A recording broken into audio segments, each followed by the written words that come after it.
আসসালামু আলাইকুম ওয়া রাহমাতুল্লাহ।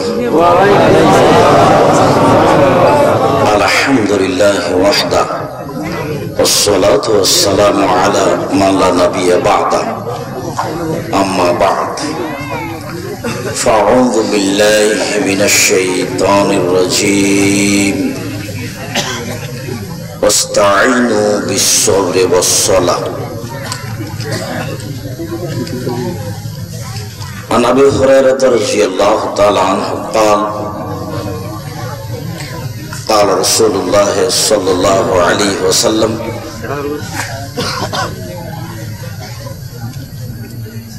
من تعر من الليل ثم قال لا إله إلا الله وحده لا شريك له له الملك وله الحمد وهو على كل شيء قدير وسبحان الله والحمد لله ولا إله إلا الله الله أكبر إلى آخر الحديث رواه البخاري ومسلم। সম্মানিত উপস্থিতি, প্রশংসা আল্লাহর জন্য, শান্তি অবতীর্ণ হোক আল্লাহ রাসূলের উপর সাল্লাল্লাহু আলাইহি ওয়াসাল্লাম। আজকের দিনে বৈঠকে সংক্ষিপ্ত সময়ে বক্তব্যের বিষয় রাতের সালাত। রাতের সালাত সম্পর্কে এক গুরুত্বপূর্ণ সংক্ষিপ্ত তথ্যবহুল বিবরণের চেষ্টা করব ইনশাআল্লাহুল আজিজ। যদিও আব্দুর রহমান বিন আব্দুর রাজ্জাকের বক্তব্য শোনার পরে আমাদের আসলে আজকের মতো বক্তব্য আর বেশি শোনার মতো গতি নেই বলে আমি মনে করি। আমাদের এত তথ্যবহুল আলোচনা অবগতিতে ছিল না বা নেই। আসলে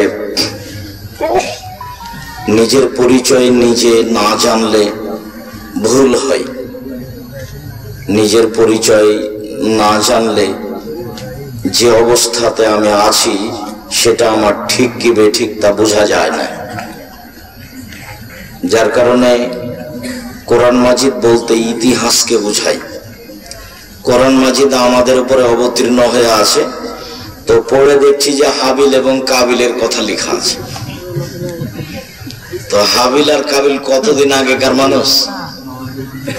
একেবারে প্রথমে নয়। আদম আলাইহিস সালামের দুই ছেলে হাবিল আর কাবিল।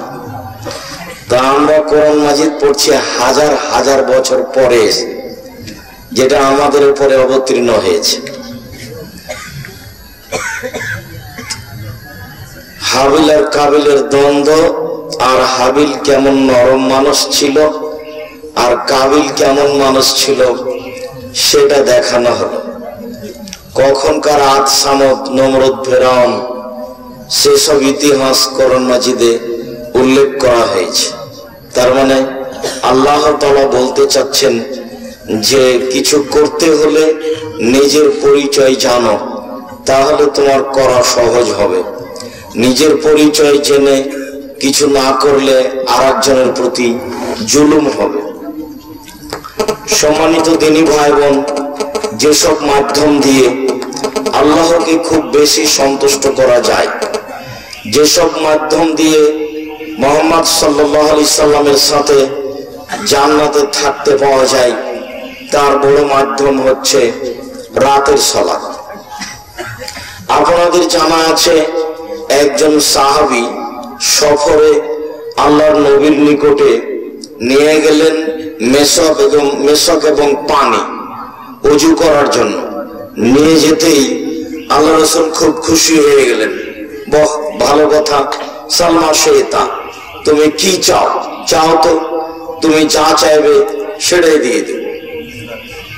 তখন সাহাবী চাইলেন, আসআলুকা মুরাফাকাতা ফিল জান্নাহ, আপনার সাথে আমি জান্নাতে থাকতে চাই। তো আমরা হয়তো দুনিয়াবি কিছু চাইতাম, তো সাহাবী তো বললেন যে আপনার সাথে জান্নাতে থাকতে চাই। তখন আল্লাহ নবী বলছেন, আমাগায়রা যালিক, না না না না, এটা নয়, এটা নয়, অন্য কিছু চাও। তখন সাহাবী বলছেন, হুয়া যাকা, ওটাই চাই। তো আল্লাহ রাসূল তো খুব দামি মানুষ, পৃথিবীতে এত বড় দামি মানুষ আল্লাহ আর কাউকে সৃষ্টি করেননি। জান্নাতের গেটে লেখা আছে সর্বপ্রথমে যিনি জান্নাতে প্রবেশ করবেন তিনি হলেন মুহাম্মদ সাল্লাল্লাহু আলাইহি সাল্লাম। বিচারের মাঠে যখন ইব্রাহিম আলাইহিস সালামের মতো সম্মানী মানুষ, যিনি আমাদের নবীর পিতা হিসেবে নিজেকেও তিনি ঘোষণা দিয়েছেন, আর আমাদের নবীও তাকে পিতা বলে উল্লেখ করেছেন, যখন জিবরাইল আলাইহিস সালাম আমাদের নবীকে উপরে নিয়ে যাচ্ছিলেন, সপ্তম আকাশের উপরে নিয়ে গেলেন, নিয়ে গিয়ে বলছেন হাদা ইব্রাহিম হুয়া ইব্রাহিম ওয়া আবুকা ফাসাল্লাম আলাইহি, মুহাম্মদ সাল্লাল্লাহু আলাইহি সাল্লাম ইনি হচ্ছেন ইব্রাহিম, ইনি আপনার পিতা, আপনি তাকে সালাম দেন। জিবরাইল আলাইহিস সালাম বলছেন আমাদের নবীকে যে মুহাম্মদ ইনি হচ্ছেন ইব্রাহিম, ইনি আপনার পিতা, আপনি তাকে সালাম দেন।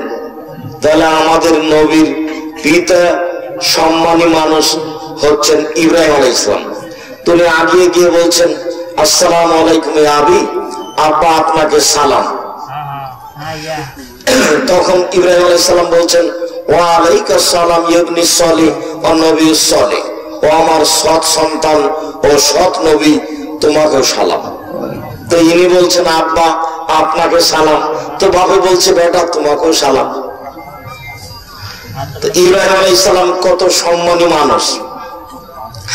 আমরা যখন বিচারের মাঠে ইব্রাহিম আলাইহিস সালামের কাছে উপস্থিত হব যে আমরা খুব বিপদে পড়েছি, আপনি একটু আল্লাহকে কিছু বলেন, আমাদের কিছু উপকার করেন, তো ইব্রাহিম আলাইহিস সালাম বলবেন না আমি এটা করতে পারবো না, গাজেবা আলাইয়া রাব্বি, আমার প্রতিপালক আমার উপরে রাগ করেছেন, মা গাজাবাবেন কাল্লাবাদ, এরকম রাগ তিনি পূর্বেও করেননি, ভবিষ্যতে আর কখনো করবেন না। নাফসি নাফসি, আমার যে কি হয় তা আমি নিজেই বাঁচি না, আমি নিজেই বলতে পারি না। এই কথা ইব্রাহিম আলাইহিস সালাম বলবেন, অথচ কত সম্মানী মানুষ তারই নিয়ম নীতি মেনে চলে। আমাদের নবী মুহাম্মদ সাল্লাল্লাহু আলাইহি সাল্লাম হজের সব নিয়মগুলি ইব্রাহিম আলাইহিস সালামের নিয়ম অনুযায়ী করেছেন, কুরবানির সব নিয়মগুলি ইব্রাহিম আলাইহিস সালামের নিয়মে করেছেন। তার মানে নীতি মেনে চলার ব্যাপারে পৃথিবীতে সবচেয়ে দামি মানুষ যেমন ইব্রাহিম আলাইহিস সালাম, তেমনি নিয়ম নীতি মেনে চলার ব্যাপারে তারই নিয়ম নীতি হচ্ছে সবচেয়ে দামি। এর পরেও মুহাম্মদ সাল্লাল্লাহু আলাইহি সাল্লাম পৃথিবীর সবার চেয়ে দামি। যখন আমরা আমাদের নবী মুহাম্মদ সাল্লাল্লাহু আলাইহি সাল্লামের কাছে যাব, গিয়ে বলবো যে পরিস্থিতি এই, আপনি আমাদের জন্য একটু আল্লাহকে কিছু বলেন, তখন তিনি সিজদায় পড়ে যাবেন বলার আশায়। তিনি মুখে কিছু বলবেন প্রশংসা, যা দুনিয়ার কোনো প্রশংসা নয়, যেটা আলহামদুলিল্লাহ সুবহানাল্লাহ আল্লাহু আকবার হবে না। তিনি বলেছেন আমাকে প্রশংসার শব্দ শিখিয়ে দেওয়া হবে, আমি সেগুলি বলবো, তখন আমাকে বলা হবে ইরফা রাসাক, মাথা আপনি উঠান, সালতুতা আপনি চান আপনাকে দেওয়া হবে, অসফাতু সাফা আপনি সুপারিশ করেন আপনার সুপারিশ মেনে নেওয়া হবে, যা চাইবেন তাই দিয়ে দেওয়া হবে, আপনি যার ব্যাপারে সুপারিশ করবেন সেটা মেনে নেওয়া হবে। তাহলে তিনি কত বড় সম্মানী মানুষ। এরপরেও একটা লোককে ক্ষমতা দিয়ে তিনি জান্নাতে নিয়ে যেতে পারবেন না। তিনি বলছেন দেখো আমার সাথে জান্নাতে থাকতে চাইলে আইনি বিকাশরাতি সুজুদ, রাতে সালাত আদায় করে আমাকে সাহায্য করতে হবে। তুমি যদি রাতে সালাত আদায় করে আমাকে সহযোগিতা না করো, তাহলে আমি তোমাকে বিচারের মাঠে আমার সাথে জান্নাতে রাখতে নিয়ে যেতে পারবো না।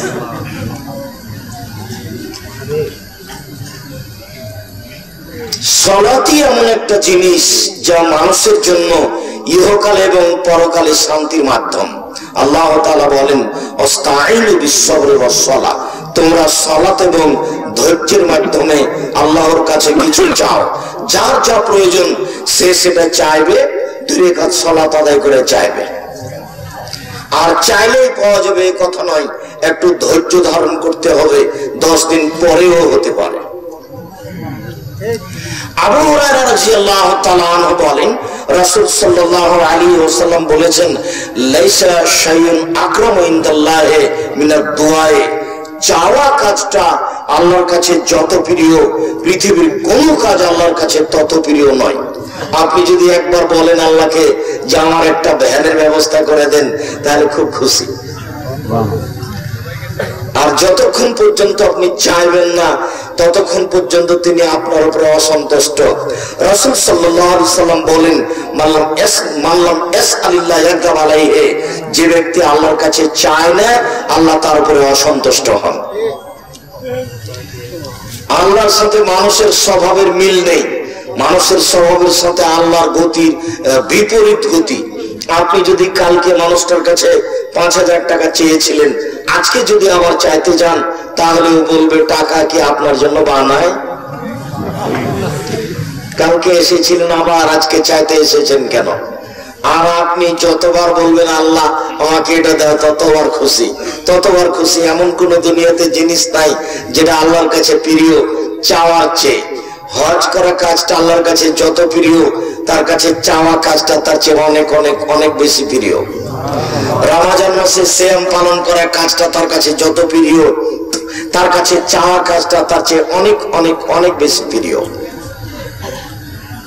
তাসবিহ তাহলিল জিকির আজকার করা কাজটা তার কাছে যত প্রিয়, চাওয়া কাজটা তার কাছে অনেক অনেক তার চেয়ে বেশি প্রিয়। এই কথাটা আল্লাহ রাসূল আরেক জায়গাতে এইভাবে বলেছেন যে লাইসা শাইউন আহাব্বু ইলাল্লাহি মিন কাতরাতাইনি ওয়া ফারাইনি, আল্লাহর নিকটে দুইটি বিন্দু ফোঁটা যত প্রিয়, পৃথিবীর আর কোনো কিছু তার কাছে তত প্রিয় নয়। তার এক ফোঁটা হচ্ছে কাতরাতু দুমুন মিন খাশিয়াতিল্লাহ, আল্লাহর ভয়ে এক ফোঁটা চোখের পানি। আল্লাহর ভয়ে এক ফোঁটা চোখের পানি আল্লাহর কাছে যত প্রিয়, পৃথিবীর কোনো কিছু আল্লাহর কাছে তত প্রিয় নয়। তাই তো রাসূল সাল্লাল্লাহু আলাইহি সাল্লাম বলেছেন, লা ইয়ালিজার রাজুলু বাকা মিন খাশিয়াতিল্লাহ হাত্তা ইয়ালিজাল লাবানু ফি দারে, গাভীর বান ওলান থেকে দুধ বের করে ভিতরে ঢোকানো যেমন অসম্ভব, আল্লাহর ভয়ে কাঁদে যে তার জাহান্নামে যাওয়া তেমনি অসম্ভব। আল্লাহর ভয়ে কাঁদে যে সে জাহান্নামে যাবে না। গাভীর বাঁট থেকে দুধ বের করে ঢোকান তো দেখি, এটা কি সম্ভব? এটা সম্ভব নয়। তো রাসূল সাল্লাল্লাহু আলাইহি সাল্লাম বলছেন যে আল্লাহর ভয়ে কাঁদে তার জাহান্নামে যাওয়া তেমনি অসম্ভব। আল্লাহ তাআলা আমাদের নবীকে বলছেন, ফাইযা ফারাগতা ফানসাব ওয়া ইলা রাব্বিকা ফারগাব। মুহাম্মদ সাল্লাল্লাহু আলাইহি সাল্লাম, আপনি যখন দুনিয়াবি কাজ থেকে অবসর হবেন, তখন আপনি কঠোর শ্রমে আত্মনিয়োগ করুন। আর আপনি আমাকে যা বলবেন তা কান্নাকাটি করে বিনয়ের সাথে বলুন। তাহলে কান্নাকাটি করে বিনয়ের সাথে চাইলে এটা সবচেয়ে ভালো হবে। কান্না কাজটা তার কাছে সবচেয়ে প্রিয়, এবার চাওয়া কাজটা তার কাছে সবচেয়ে প্রিয়। তাহলে দুই প্রিয় একসাথে জমা হয়ে গেল। রাতে কান্নাকাটি করে চাইলে যা চাইবেন সেটাই পাওয়া যাবে। জাবির রাদিয়াল্লাহু তাআলা আনহু বলেন, এই ছেলে, দয়া করে প্রয়োজন দেখাবেন না। অনেক দূর থেকে এসেছি, রাজশাহী থেকে এসেছি, আর আপনি এসেছেন একবারে মাঠ ভর্তি হয়ে আছেন। যদিও উত্তরবঙ্গের মতো নয়, কেননা আমরা কিছুদিন আগে বগুড়ায় ছিলাম, তো লাখো মানুষ হবে, লাখের বেশি হবে। রংপুর হারাগাছে ছিলাম, যেদিন গাড়ি অ্যাক্সিডেন্ট হয়েছিল সেদিন তো 1.5-2 লক্ষ হবে। কত মানুষ রাস্তাঘাটে ধরে না, মাঠে তো ধরেই না। কালকে কোথায় যেন ছিলাম, নওগাঁ সাপাহার, কত মানুষ রাস্তাঘাটে ধরে না, মাঠ তো বহু দূরের কথা। তো আপনার এইভাবে বসে থাকা দেখে ভৈসারকোটের কথা মনে পড়লো। অনেক দিন আগে এসেছিলাম ভৈসারকোট গ্রামে, দেখলাম সামিয়ানার নিচে বেশ কিছু লোক বসে আছে, আর কিছু কয়েকটা আদা এবং লবণ আছে, আর মানুষ সবাই স্টেজে বসে আছে। মহিলা মানুষ আসে না বক্তব্য শুনতে, কেননা কুমিল্লা মানে পুরুষ মানুষ বক্তব্য শুনবে, মাত্র কয়েকজন কণ্ঠস্বরে বক্তব্য দিবে, কি যে কি বলবে কেউ কিছু বুঝবে না। বাড়িতে ঢুকলাম, বাড়ির ভেতর দিকটা বাহির দিকটা আমি বুঝতে পারলাম না, এটা আবার কেমন বাড়ি। কুমিল্লা আর সাতক্ষীরা একই, মধ্যেখানে হলে এদিকে একটা ঘর এদিকে একটা ঘর, মধ্যে নাকি গরুর গাড়ির রাস্তা। এটা বাড়ি কিভাবে হলো আমি বুঝিনি, এখনো বুঝি না। এখনো আপনার বাড়ি ঘেরা নেই, ধর্ম পাগল হয়ে যায়নি। তাহাজ্জুদ পড়ে জান্নাত কেনার চেষ্টা করিয়েন না। অল্প সালাত আদায় করেন, 5 ওয়াক্ত সালাত, বাড়িটা ঘেরেন, বউটা একটু ঘেরা রাখেন, জান্নাত হয়। আপনার বউ এই বাড়িতে থাকে কি করে, রান্না বান্না করে কি করে, আমি নিজেও বুঝি না। আমরা যদি সপরিবারে আসি আপনাদের বাড়িতে, তা আপনার বাড়িটাকে মনে করব এটা ট্রেন স্টেশন, আমরা সেইভাবে থাকবো। কিভাবে চলছে আমি এটা বুঝতে পারি না। বেশ ঠিকই বক্তব্য শুনছেন, বক্তব্য দিচ্ছেন, পাড়ায় পাড়ায় বক্তব্য হচ্ছে, পর্দারও বক্তব্য হচ্ছে, সবাই পর্দার বক্তব্য দিচ্ছে। যে হুজুর পর্দার বক্তব্য দিচ্ছে সে হুজুরের বাড়ি আবার এরকমই। ইসলাম কিভাবে কি হয়ে গেল আপনার কাছে এসে বুঝতে পারলাম না। সব দিক দিয়ে সতর্ক হন, অল্প পয়সা ইনকাম করেন, বাড়িটা ঘেরে রাখেন। আমার কথাটা মনে রাখেন, জীবনে, মানুষের জীবনে 4টা জরুরি কাজ সেদিন বলে গেছিলাম, আপনার ছোট নাই। মানুষের জীবনে 5 ওয়াক্ত সালাত, এর চেয়ে জরুরি কাজ পৃথিবীতে মানুষের জীবনে নেই। দ্বিতীয় জরুরি কাজ হালাল রুজি, তৃতীয় জরুরি কাজ কোরআন তেলাওয়াত, চতুর্থ জরুরি কাজ যেখানে 2 জন বসে আছে সেখানে বসবেন না। দোকানে বসে আড্ডা পিটি ল্যাংটা মেয়েকে দেখে চক্ষু ঠান্ডা করে, কলিজা ঠান্ডা করে জান্নাত কেনার চেষ্টা করিয়েন না। আব্দুর রহমান যেটা বলছিল যে যখন তারা যুদ্ধে পারেনি, সব যুদ্ধে পরাজয় হয়েছে, লাখো জনগণ তাদের আর 500-200 জনগণ মুসলমান, এরপরে তারা এক পর্যায়ে পরাজয় হয়ে গেল। তখন তারা বুঝলো যুদ্ধ করে হবে না, কৌশল করতে হবে। কৌশল মানে হারাম খেতে বলো, টাকা পয়সা লন্ডন আমেরিকায় রাখুক, যখন রাখা বেশি হবে তখন অ্যাকাউন্ট বন্ধ করে দিতে হবে, তখন এগুলো ভিক্ষা করে ওড়াবে।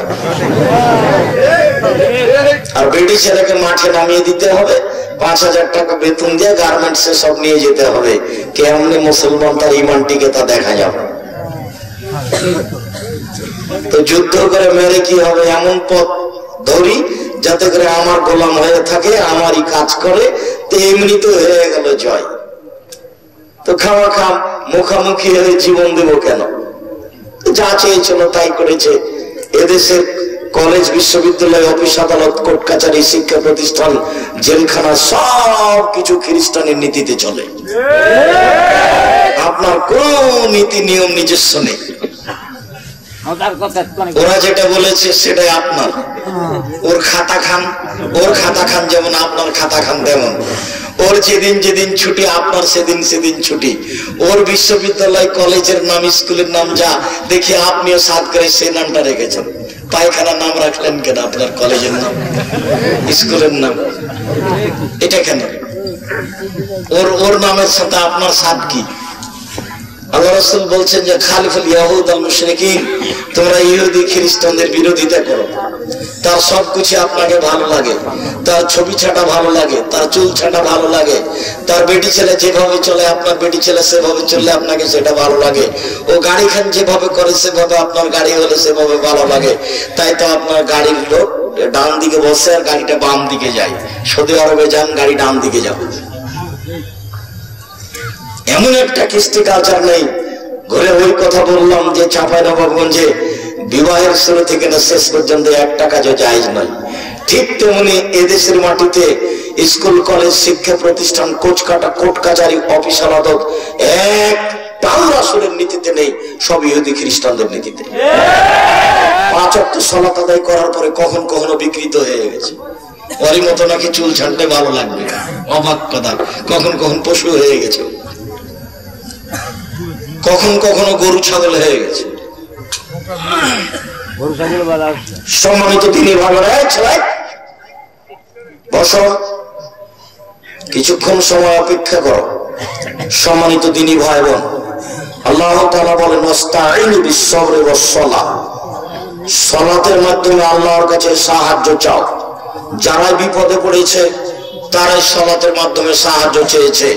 মনে আছে কি ইব্রাহিম আলাইহিস সালামের স্ত্রীর কথা? ইব্রাহিম আলাইহিস সালামের স্ত্রী সারাও বিপদে পড়েছিলেন।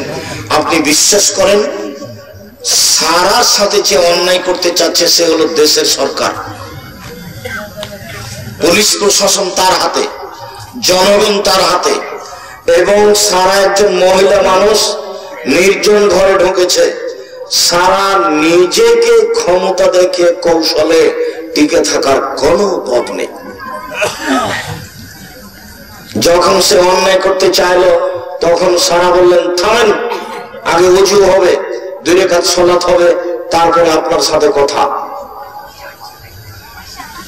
ওযু হলো, 2 রাকাত সালাত হলো, তারপরে তিনি আল্লাহকে বললেন, আমি যদি আপনাকে বিশ্বাস করে থাকি আল্লাহ বলে, আর যদি আমি ইব্রাহিমকে নবী বলে বিশ্বাস করে থাকি, এই 2টা কথা যদি আমার ঠিক হয়ে থাকে, আর আরেকটা, আমি আমার স্বামী ছাড়া আমার লজ্জা স্থানকে পৃথিবীতে কাউকে ব্যবহার করতে দিইনি, এই কথা যদি আমার সত্য হয়ে থাকে, এই 3টে যদি আমার কথা সত্য হয়, তাহলে আমার মুখের উপরে এই কাফের যেন আমার গায়ে হাত লাগাতে না পারে। কথা শেষই হয়নি, অজ্ঞানে পড়ে গেছে। উপস্থিত দিনী বৈঠকের মুসলিম বোন, আপনি বলেন তো একটু দেখি, আমার মাথার চুল কেউ দেখেনি, আমি তাহাজ্জুদ পড়ে জান্নাত কিনে নিব? আমি দেবরের সাথে কোনোদিন গল্প করি না, আমার স্বামী থাকে না তখন আমি মোবাইলে কারোর সাথে কথা বলি না, আমি ঘরের বাইরে যাই না, হাত মোজা পা মোজা ছাড়া বাইরে যায় না। 20 বছর আগে আব্দুল রাজ্জাক সাহেব বলে গেছেন, শাড়ি পরলে লম্বা জামা পরতে হবে, শাড়ি পরলে লম্বা জামা পরি, অন্যথায় সালোয়ার কামিজ মেক্সি পরে চাদর পরে থাকি, বাড়িতে থাকি। আমার একজন দেবর আছে, একটাই দেবর আমাদের বাড়িতে থাকে, 20 বছর থেকে আছে। আমার দেবরের সাথে আমি কোনোদিন সামনাসামনি কথা বলিনি। আপনি বলেন তো দেখি। তারপরে তো আপনি আল্লাহকে বলবেন, দেখেন না সারার কথাটা, সারা বলছে আমি আপনাকে বিশ্বাস করি, আমি ইব্রাহিমকে বিশ্বাস করি, আর আমি নিজে খুব শক্ত মহিলা, আমি কোনো অন্যায়ের সাথে কোনোদিন আপোষ করিনি। আর বুখারী মুসলিমের হাদিসে এসেছে, আহসানুন নিসা মিনাল আরব, আরব ভূখণ্ডের সবচেয়ে সুন্দরী মহিলা সারা। বুখারী হাদিসের শব্দ, আরব ভূখণ্ডে সবচেয়ে সুন্দরী মহিলা সারা। তো এই কথা যখন বললেন, তখন তাকে আর ঠেকাবে কে? কিসের সরকার আর কিসের প্রশাসন? তার পক্ষে কোন পথ নাই, সে অজ্ঞান হয়ে পড়ে গেল, তখন তাকে বাঁচাবে কে? তখন আবার সারা বলছেন, আল্লাহ, এ যদি এখন মারা যায় তাহলে প্রমাণ হয়ে যাবে যে আমি হত্যা করেছি, আর একটা বিপদ আসবে, অতএব একে তুমি মেরে ফেলো না, একে তুমি জীবিত করে দাও। তো সেটা হলো, শেষ পর্যন্ত হাজেরাকে উপহারে পাওয়া গেল। তা আপনি একটু আমার দিনী বোন, আপনি একটু এরকম দেখান তো, নিজেকে একটু প্রমাণ দেখান তো, দেখবেন আপনি আমার দিনী বোন দেখেন তো। যদিও এটা কুমিল্লা, মানে মহিলারা আসে না বক্তব্য শুনতে, ওই যে ভুইসারগড়ের কথা, অল্প কয়েকজন মানুষ, এরকম নাকি জালসা। আর যিনি বক্তব্য পেশ করছেন, উপস্থাপনা, তিনিও নাকি কণ্ঠস্বরে বলবেন। আমি এরকম দেখেছি, আদা সাজানো থাকতো, আজকেও আছে নাকি, আবার এই চায়ের কাপটা কেন এসেছে তাও আমি জানি না, কেন যে আদা সাজানো আছে এটা নিয়ম নীতি মনে করতাম। আপনি আমার দিনী ভাই, আপনি মনে রাখেন, আমার অনুমান বক্তব্যের মাঠে আমি জাতিকে বলেছি বক্তৃতার নামে মিথ্যা কথা আছে, যাও জয় হাদিস আছে, এদেশে শতকরা 95 জন বক্তা মিথ্যকে কথা আমি বলেছি, এদেশে শতকরা 98 জন মুফাসসির মিথ্যকে কথা আমি বলেছি। এবং জাতি বুঝতে পেরেছে ধর্মের নামে মিথ্যা আছে। জোরায়েজ খুব পরহেজগার মানুষ, গির্জা ঘরে ইবাদত করতেন। একদিন মা এসে ডাকলেন, তো তিনি সালাত আদায় করছিলেন।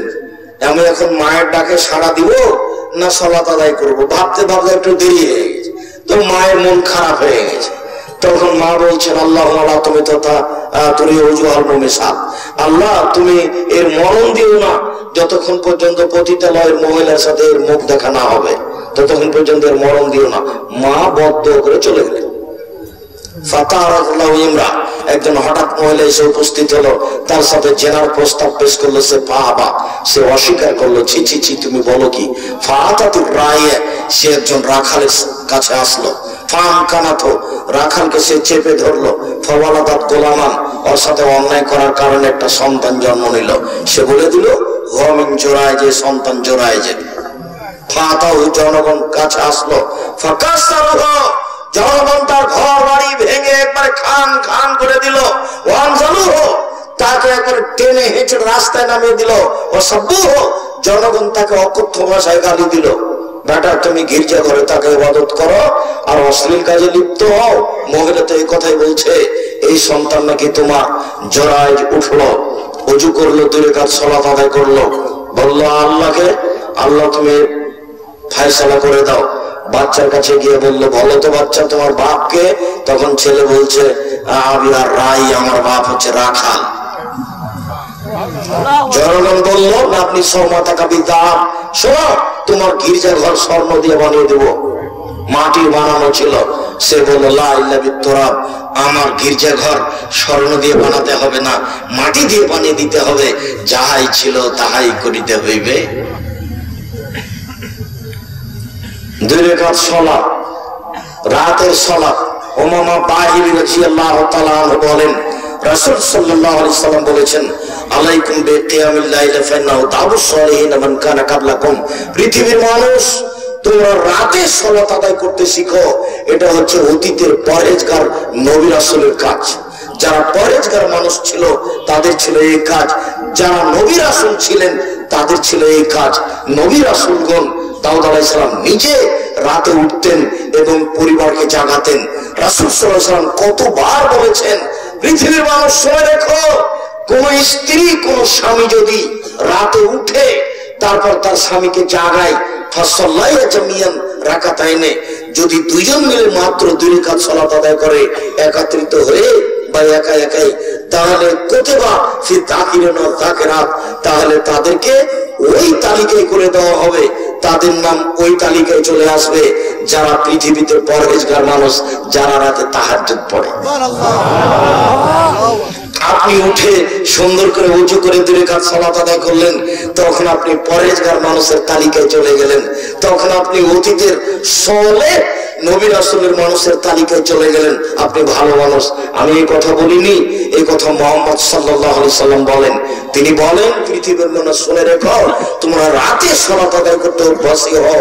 এটা ছিল অতীতের পরহেজগার মানুষের শিষ্টাচার, নীতি, আদব কায়দা। নবী রাসূলের আদব কায়দা, এটা নীতি ছিল। তারা রাতে সালাত আদায় করতেন। শোনো, রাতে সালাত আদায় করতে 3টে সুবিধা রয়েছে। এক হলো কুরবাতুন লাকুম ইলা রাব্বিকুম, রাতে সালাত আদায় করলে তুমি তোমার প্রতিপালকের নিকটে হতে পারবা।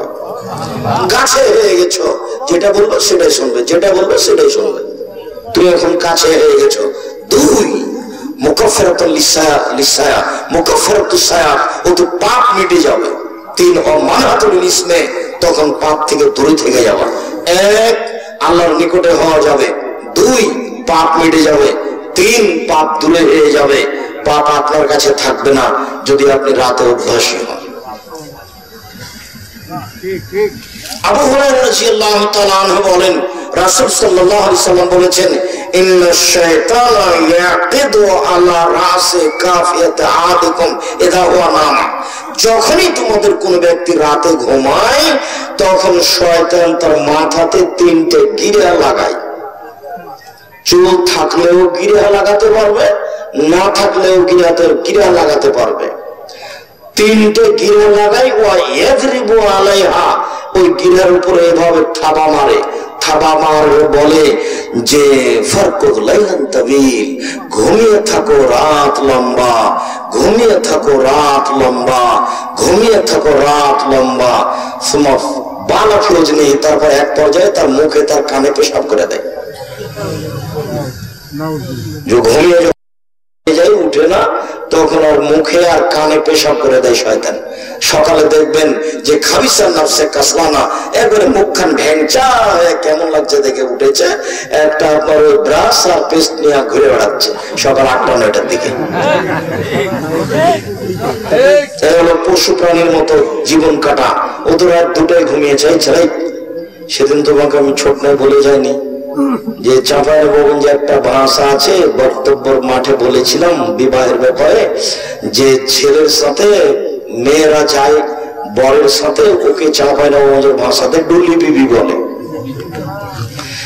তো বলেছিলাম যে ডুলি বিবি শব্দটাতে পেশাব করে দাও, আর যেন কোনোদিন কারো বিবাহে ডুলি বিবি না যায়।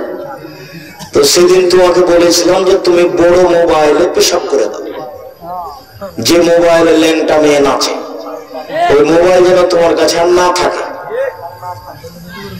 ওই মোবাইল তোমার ক্ষতি করেছে, তোমার বাপের ক্ষতি করেছে, তোমার মায়ের ক্ষতি করেছে, তোমার বংশের ক্ষতি করেছে, তোমার জাতির ক্ষতি করেছে, তোমার বিদ্যার ক্ষতি করেছে, তোমার অফিসের ক্ষতি করেছে, তোমার আদালতের ক্ষতি করেছে। এটাই হলো ইহুদি খ্রিস্টানদের পরিকল্পনা। এটাই হলো যুদ্ধ লাগবে না, অস্ত্র দিয়ে মোবাইলে ছবি দিয়ে দিব, যুদ্ধ হয়ে যাবে। প্রায় রাত 12টা-1টা হলে আর তার ইমান কোন কাজ করে না। তারপরে উঠেই যখন বলে আলহামদুলিল্লাহ, সে আল্লাহর প্রশংসা, যে আল্লাহ মরার পরে, মরণ দেওয়ার পরে জীবিত করলো, বলার সাথে সাথে ইনহাল্লাহ তৌতা, একটা গিরা খুলে যায়।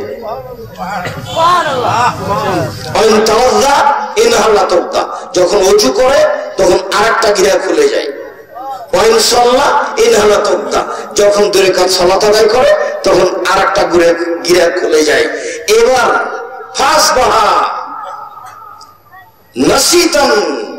তখন সে সকাল করে একবারে উদ্যমশীল হয়ে খুব ভালোভাবে, আর যখন এমনটা করে না তখন সে অলস হয়ে সকাল করে, শয়তান তার মুখে কানে পেশাব করে দেয়।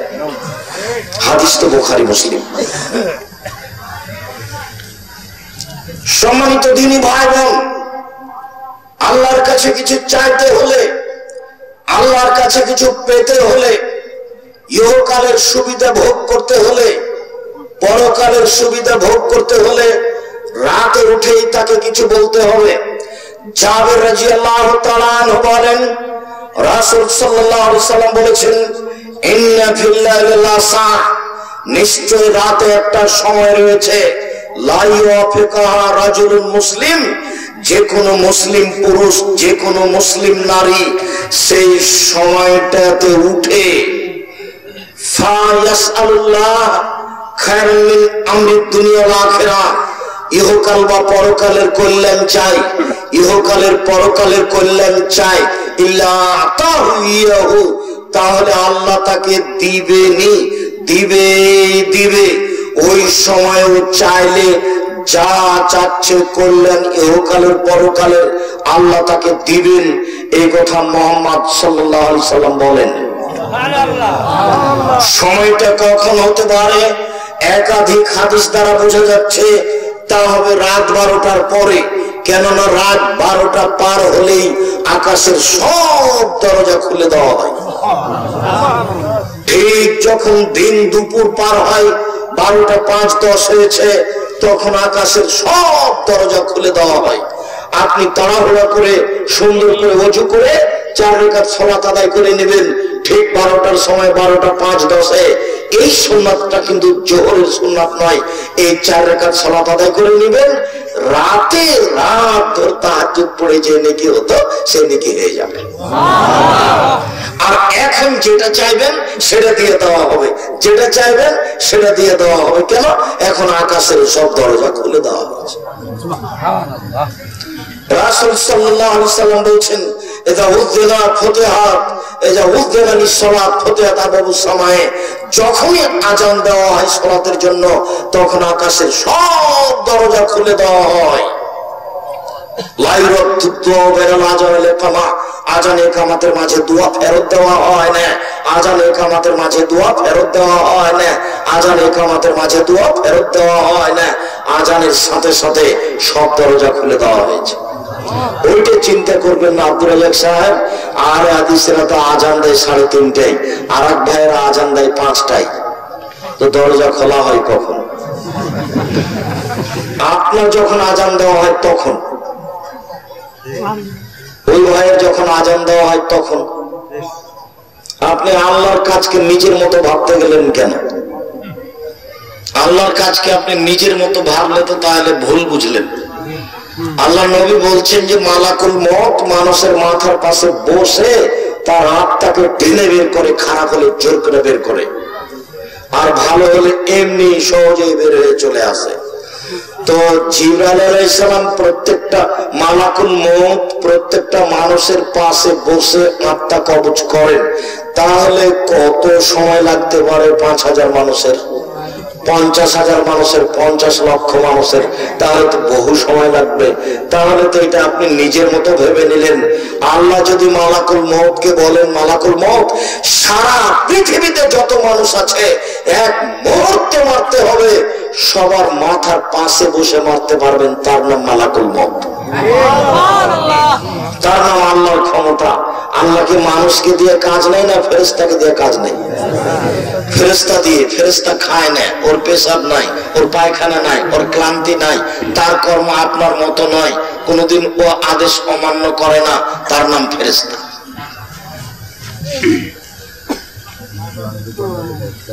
তার গতি, তার চলন আমার আপনার মতো নয়।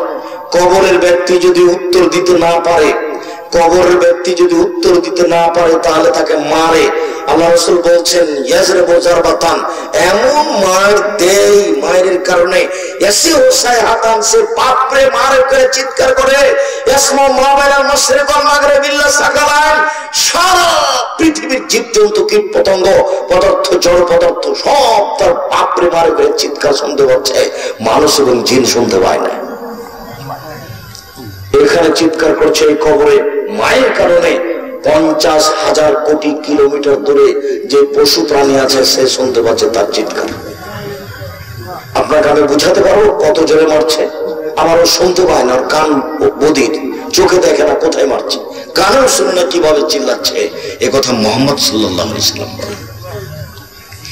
যার কারণে রাসূল সাল্লাল্লাহু আলাইহি ওয়াসাল্লাম বলেছেন মারাইতু মানজারান কাতাল কাবরাব জামিনহু, আমার জীবনে দেখিনি কোনো দৃশ্য যেটা কবরের চেয়ে আশ্চর্য হতে পারে।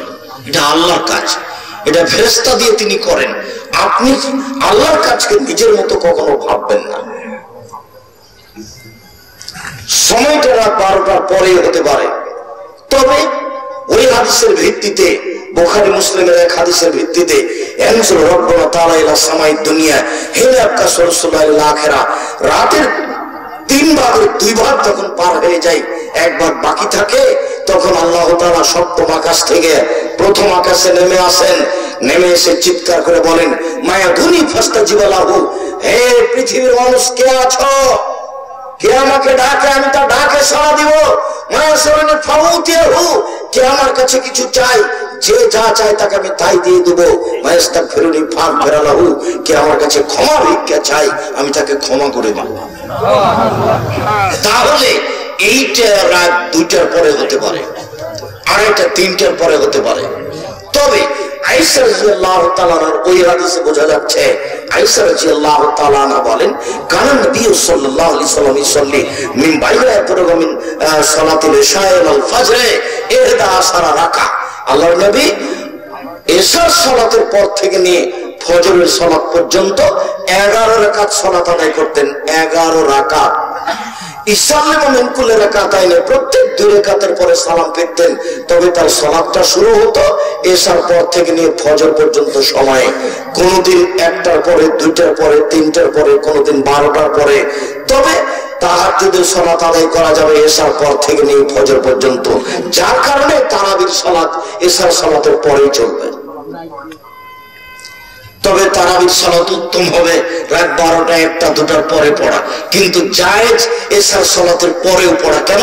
বুখারী মুসলিমের হাদিসে এসেছে, আয়েশা রাদিয়াল্লাহু তাআলা আনহা বলেন আল্লাহর নবী এশার সালাতের পর থেকে নিয়ে ফজর পর্যন্ত সময়ে 11 রাকাত সালাত আদায় করতেন। তাহলে তাহাজ্জুদের সময় কখন থেকে শুরু হলো? এশারের পর থেকে। যারা ছাত্র তোমরা তারা চালু করো সলাৎ অন্তত 2 রাকাত দিয়ে। 2 রাকাত দিয়ে কিভাবে চালু হবে বলে গেলাকে নাকি? একটু আগেই তো বললাম যে আল্লাহ নবী বলছেন কেউ যদি নিজে উঠে স্ত্রীকে জাগায় সুন্দর করে ওযু করে 2 রাকাত সালাত আদায় করে তাহলে তার নামটা কাদের তালিকায় আসবে? যারা পরেজগার মানুষ, অতীতে চলে গেছে। তাহলে আমি 2 রাকাত পড়লো পারি। আয়েশা রাদিয়াল্লাহু তাআলা আনহা বলেন কানা নবী সাল্লাল্লাহু আলাইহি ওয়াসাল্লাম ইসাল্লি মিনাল লাইলি 13 রাকাত। আল্লাহর নবী রাতে 13 রাকাত সালাত আদায় করতেন। 13 রাকাত। অমিন যালিকা খামসিনা বিযালিকা মিনাল বিতর। আর এর 5 রাকাত থাকতো বিতর। লা ইয়াজলিসু ফি শাইইন মিন যালিকা। এর একটাতেও তিনি বসতেন না, এক টানা 5 রাকাত। কে যেন একদিন বলছিল যে আব্দুল রাজ্জাক সাহেব বলেছেন, দেখা যাচ্ছে বক্তব্যে ফেসবুকে, যে বিতির পড়া লাগবে না। দিন রাত বিতির পড়ার কথা বলতে বলতে একদিন বলে দিলাম লাগবে না। ও অবাক কথা। যারা এইসব ফেসবুকে লেখালেখি করে আমি তো তাদের দেখিও না, পড়িও না, হিসাবও করি না। তবে আমার মনটা চায় যে ও যদি কোনোদিন আমার ক্লাসে বসতো দার্সে, তাহলে কয়েকবার বহির্বিশ্বে পড়ে এসেছে তা আমি তাকে দেখাতাম। ফেসবুকে 2টা কথা লিখে দিলেই বেটা তুমি শিক্ষিত মানুষ, তুমি যে ওইভাবে কলম ধরেছ, তুমি আমাকে জানো, চিনো, তুমি আমার আকীদা তুমি আমাকে সরাসরি জিজ্ঞাসা করেছ। তুমি যে 2টা কথা লিখে দিলে আমার ব্যাপারে, তুমি আমাকে সরাসরি কোনোদিন জিজ্ঞাসা করেছ?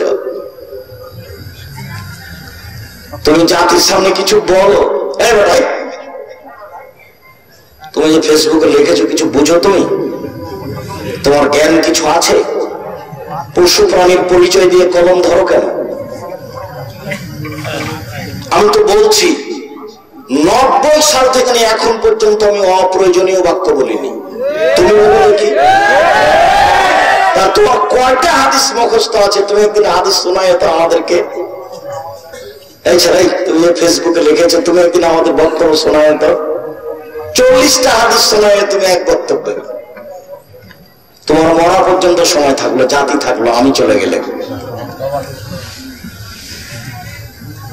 জাতি থাকছে, আমি চলে গেল।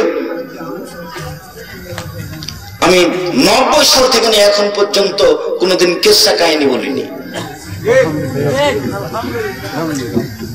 90 সাল থেকে এখন পর্যন্ত আমি কোনোদিন কারোর বিরুদ্ধে কোনো কথা বলতে যাইনি। এটা আমি দিন রাত বলছি, প্রতিদিনই বলছি একই কথা। তুমি একটু ক্ষমতা দেখাও না, বলো যে আপনার কথা ঠিক নয়, আপনি কিসসা কাহিনী বলেন, বলো এই কথা। তুমি বলো যে কোরআন হাদিসের বাইরে আপনি কথা বলেন।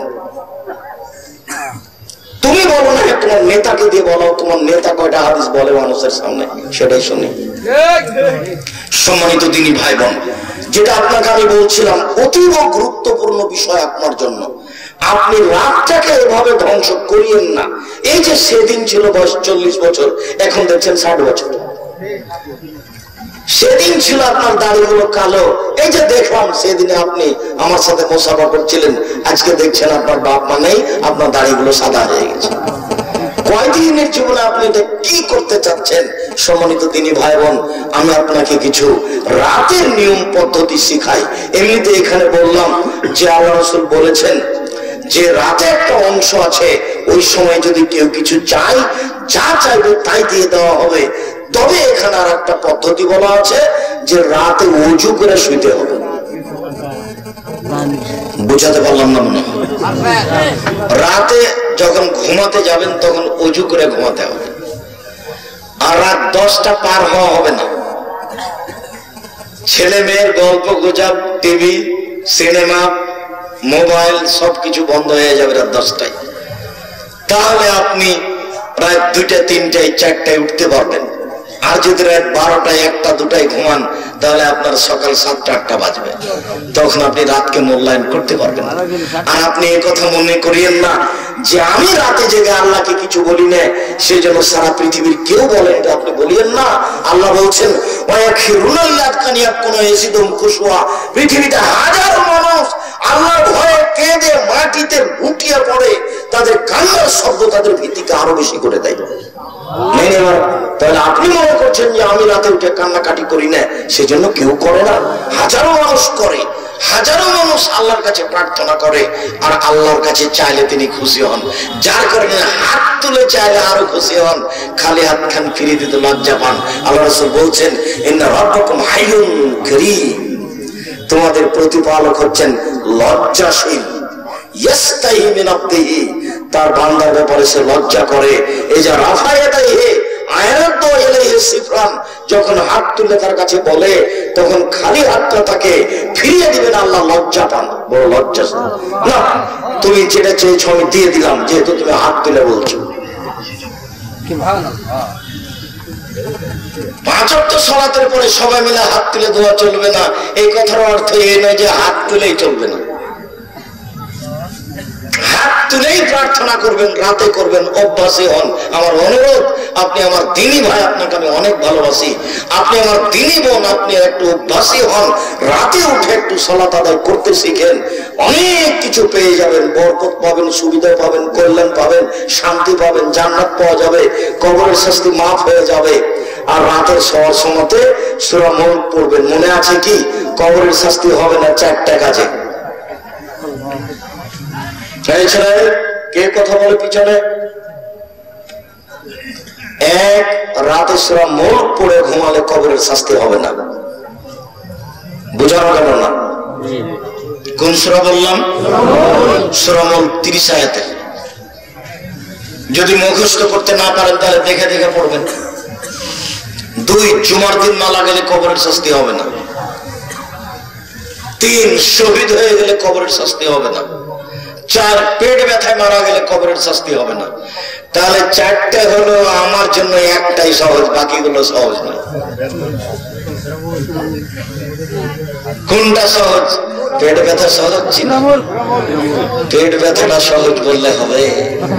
আমার পেট ব্যথা আল্লাহর কাছে কবুল হলো কিনা সেটা কেমনে আমি বুঝলাম? আর আমার পেট ব্যথা আসলে সেই ব্যথা নাকি যেটাতে তিনি কবরের শাস্তি মাফ করে দিবেন? একটা সহজ পদ্ধতি আছে, সেটা কি? শ্রবণ। একথা রাসূল সাল্লাল্লাহু আলাইহি সাল্লাম বলেন, রাতে একটু পড়তে অভ্যাসী হন, মরণ তো হয়ে যাবে কয়েকদিন পরে।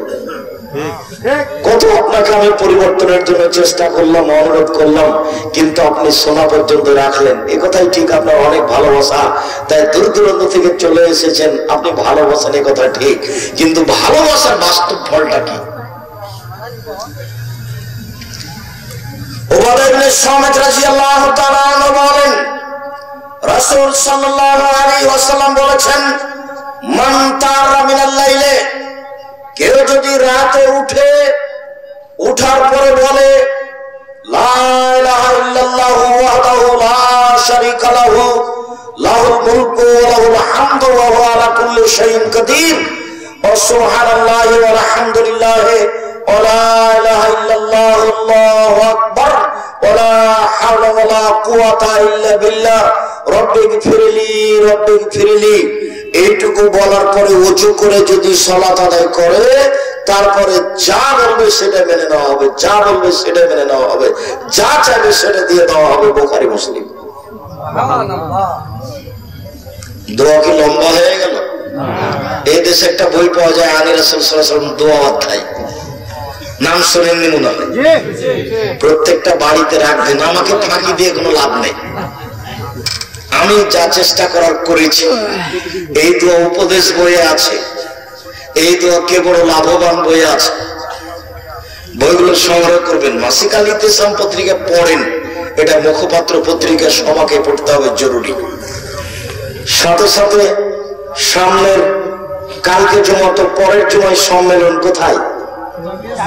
জামিয়া সালাফিয়া রূপগঞ্জ, নারায়ণগঞ্জ, ঢাকায়।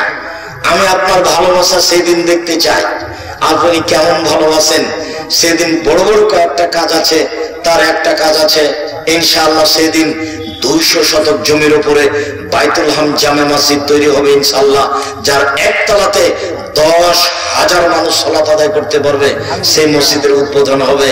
4 মার্চ রোজ শুক্রবার, সামনের শুক্রবার, কালকের পরে ইনশাআল্লাহ। প্রায় 50 বিঘা জমির উপরে প্রতিষ্ঠান অবস্থান করছে। আপনি গেলে খুশি হবেন, দেখতে ভালো লাগবে, মনের দোয়াটা সহজে বের হবে। আল্লাহ তুমি জামিয়া সালাফে কবুল করো। সঠিক আকীদার মানুষ পৃথিবীতে যারা যুগ যুগ ধরে শতাব্দীর পর শতাব্দী, কালের পর কাল তারা এই জমি জায়গা ভোগ করবে, যারা সঠিক আকীদার মানুষ ইনশাআল্লাহ। আমি তো আছি, কয়দিন আছি, চলে যাব। এরপরে তো শতাব্দীর পর শতাব্দী মানুষ আসবে। এই ঢাকার একটা কেন্দ্রীয় জায়গাতে এই বিশাল ভূখণ্ড আলাদা ভোগ করবে ইনশাআল্লাহ। সঠিক আকীদার মানুষ ভোগ করবে ইনশাআল্লাহ। সম্মানিত দিনী ভাই বোন, আপনি এই দোয়া করতে পারেন। এছাড়াও যদি আপনি মনে করেন যে না এটা লম্বা হচ্ছে, তাহলে আপনি সূরা আলে ইমরানের শেষ রুকুর প্রথম 5 আয়াত পড়বেন।